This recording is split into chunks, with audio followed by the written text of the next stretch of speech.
Tout de suite, on parle des œuvres d'art créées par l'intelligence artificielle avec Stéphanie Berland, associée au sein du cabinet DWF. Stéphanie Berland, bonjour. Bonjour Arnaud. L'essor des œuvres d'art générées par l'intelligence artificielle suscite aujourd'hui à la fois du grand intérêt, mais beaucoup d'interrogations. Peut-on parler d'art pour ces créations qui sont générées par l'intelligence artificielle et qui est l'artiste en définitive? Oui, alors vous avez tout à fait raison Arnaud. Cet essor de l'intelligence artificielle depuis maintenant quelques mois, quelques années, bouleverse complètement le marché de la création. On voit des œuvres vendues, notamment une œuvre chez Christie's qui s'est vendue il y a quelques années pour des sommes très importantes. Portrait of Edmond Bellamy, je crois adjugé plus de 400 000 dollars, et qui était une œuvre créée par un collectif qui s'appelle Obvious et qui n'était pas constitué d'artistes au sens traditionnel du terme.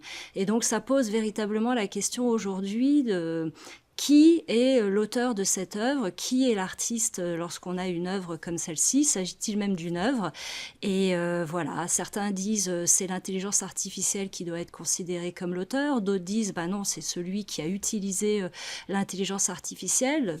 Parfois, certains évoquent même le programmeur du logiciel. Et on sent bien que la notion même d'artiste est loin dans tout ça. Et donc voilà, ça crée un peu de la controverse. On va s'intéresser, pour bien comprendre, au processus de création et aux usages. Pouvez-vous évoquer le processus de création par l'IA et les différents types d'usages donc dans cette création artistique? Oui, alors c'est vrai que là aussi on peut distinguer puisque vous avez des artistes qui utilisent l'IA pour quelque part compléter leur processus créatif. Je pense par exemple à un artiste assez connu américano-turc qui s'appelle Refik Anadol et qui explique bien quelle est sa démarche artistique et comment il utilise les outils à sa disposition pour orienter sa création. Et puis à l'inverse, vous avez de l'IA qui complètement en autonomie génère des œuvres d'art juste sur la base de quelques prompts, ces fameuses instructions que l'on renseigne dans la machine et qui sont parfois renseignées par des gens qui ne sont justement pas des artistes, comme je vous le disais, et qui utilisent des logiciels comme Midjourney. Et là, effectivement, on est dans quelque chose en termes de visuel très réussi et très complexe, mais se pose la question de est-ce de l'art? Est-ce véritablement de l'art? Alors, il y a un véritable marché qui s'est constitué. Comment se structure-t-il?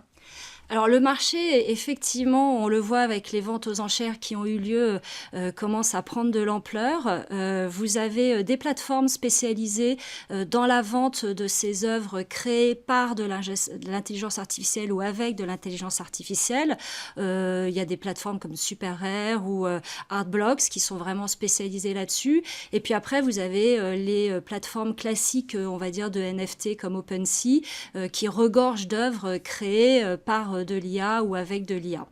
On voit que le marché se structure puisque je vous disais des ventes qui parfois atteignent des sommes très très très élevées. L'artiste IA Boto, on a vu qu'il y avait pour plus d'1 million de ventes, $1 million de ventes d'œuvres NFT. Et donc vous avez des acheteurs pour ces œuvres. Vous avez des collectionneurs qui se spécialisent là-dessus. Et puis vous avez aussi tous les investisseurs en crypto qui y voient une nouvelle source potentielle d'investissement. Donc voilà, le marché progressivement se structure. Donc un marché qui se structure, mais il y a une question qui reste fondamentale, c'est la question du droit d'auteur. Qui détient le droit d'auteur sur une œuvre créée par l'IA? Alors le sujet est complexe, effectivement, commence à donner lieu à de plus en plus de décisions. Pour le moment, on a des décisions qui sont assez variées, mais beaucoup de pays quand même maintiennent la notion d'humain dans la notion de droit d'auteur. Je m'explique, par exemple, aux États-Unis, pour avoir une protection par le droit d'auteur, il faut déposer son œuvre au Copyright Office qui va déterminer si votre œuvre est protégeable par le droit d'auteur ou non. Et en l'occurrence, aux États-Unis, il y a comme ça eu une œuvre créée par Thaler qui a été refusée à la protection et cet refus de protection a été confirmé par une juridiction américaine précisément parce qu'il n'y avait pas eu de contribution humaine dans le cadre de cette œuvre. En France, c'est pareil. En France, on va effectivement vous dire qu'il faut une intervention humaine significative. Il y a eu une décision chinoise qui a fait un peu de bruit il y a quelque temps, parce que justement, elle a accepté cette protection de l'œuvre générée par IA, considérant que les instructions, les prompts qui avaient été finalement renseignés montraient suffisamment une création humaine, et donc on pouvait faire bénéficier de la protection. Et donc dans ce cadre-là, nous sommes en France, donc évidemment la problématique européenne est importante. Vous avez le règlement européen qui, lui, ne donne pas d'indication sur la possibilité de protéger ou non une œuvre par IA, mais qui introduit des exigences de transparence sur les contenus générés par IA. Donc voilà, le sujet commence à être régulé progressivement. Alors, il commence à réguler, on voit quand même il y a encore quelques zones d'ombre. Et il y a un autre risque qui est important, c'est le risque de plagiat. Concrètement, quels sont les risques de plagiat et de l'usage de bases de données d'images existantes? Oui, alors c'est ce qui fait beaucoup de bruit, évidemment, c'est le fait que tout le monde a bien compris que ces outils avaient été entraînés sur des bases de données très importantes, des bases de données visuelles, et donc à l'évidence sans autorisation des détenteurs de droits. Et donc c'est ce qui crée aujourd'hui la polémique, puisque ces outils continuent d'être utilisés et donc sans rémunérer les auteurs. Et on parle évidemment de plagiat, puisque c'est la définition même de la contrefaçon, c'est d'utiliser une œuvre sans l'autorisation de son ayant droit.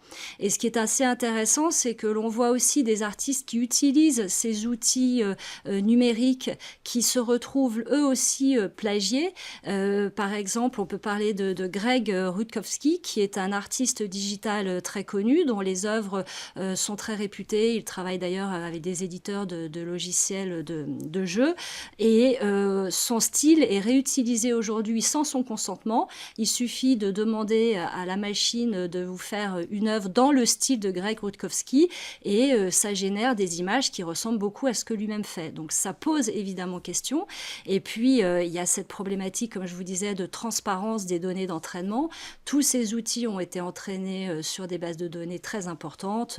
Getty Images en particulier a vu sa base de données exploitée par ces outils, et aujourd'hui se pose la question de la rémunération aujourd'hui des ayants droit. Alors, une nouvelle question aussi qui est introduite par ces problématiques de génération d'images, c'est la conséquence pour les artistes. Vous avez évoqué déjà quelques exemples, mais quels sont les impacts sur les artistes traditionnels ? Oui, à partir du moment où vous entraînez les moteurs sans demander l'autorisation des artistes, par définition, ils n'ont pas pu percevoir de rémunération. Et ce qui est un peu la double peine, c'est que finalement, aujourd'hui, ces outils se substituent à leur propre travail créatif, et notamment dans le design, dans tout ce qui est la publicité, l'illustration. Évidemment, il y a une forte demande de visuels, et c'est beaucoup plus facile finalement d'aller saturer presque le marché avec des contenus IA sans payer les artistes. Donc on voit bien qu'il y a un risque économique qui est important, une perte de reconnaissance artistique aussi évidente, parce que tout ça amoindrit la qualité du travail fourni par ces créateurs, et ça pose évidemment des questions de pérennité de leur activité même. Pour finir, comment vous voyez le développement de ces œuvres d'art générées par l'IA? Est-ce que l'IA va-t-elle être reconnue comme artiste? Oui, alors on en est loin. Je pense que pour le moment, il n'y a pas de reconnaissance juridique du statut d'auteur par la machine. On est bien sur la notion d'empreinte de la personnalité de l'auteur, et donc de la personnalité humaine. Mais le débat est ouvert, et notamment sur un éventuel statut de co-auteur entre la machine et l'IA. Et ça pose d'autres questions, le droit des robots, etc. Bon, on va suivre tout ça de près. Merci Stéphanie Berland pour votre éclairage. Je rappelle que vous êtes associée au sein du cabinet DWF. Merci beaucoup Arnaud. C'est la fin de cette émission. Merci de nous avoir suivis. Restez curieux et informés. À très bientôt sur Be Smart for Change.